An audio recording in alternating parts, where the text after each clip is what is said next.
South Dakota Voices for Peace is speaking out about the shooting death of a woman by an ICE agent in Minneapolis. The nonprofit that advocates for immigrant rights says video from Wednesday's shooting shows ICE was clearly at fault in the woman's death.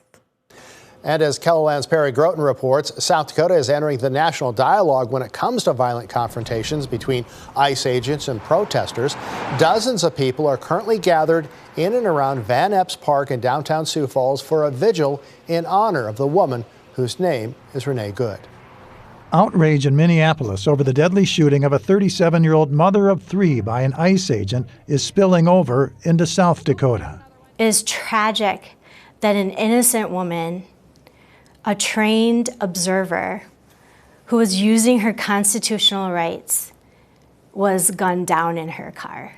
Taniza Islam, the CEO of South Dakota Voices for Peace, says ICE must be held accountable for the deadly shooting. If ICE's force continues to go unchecked, it seems as though the law does not apply to the use of force that they are using right now. Today, Homeland Security Secretary Kristi Noem doubled down on calling the actions of the Minneapolis protesters an act of domestic terrorism. These individuals had followed our officers all day, had harassed them, had blocked them in. They were impeding our law enforcement operations, which is against the law.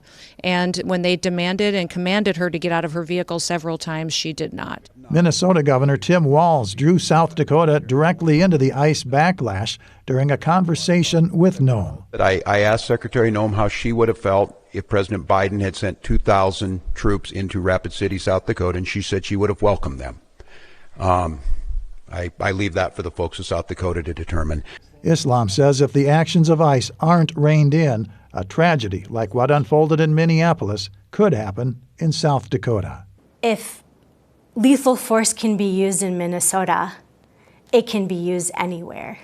In Sioux Falls, Perry Groten, KELOLAND News. Islam says she does not trust federal authorities to be the sole investigators looking into what happened in Minneapolis. She says state investigators also need to be involved.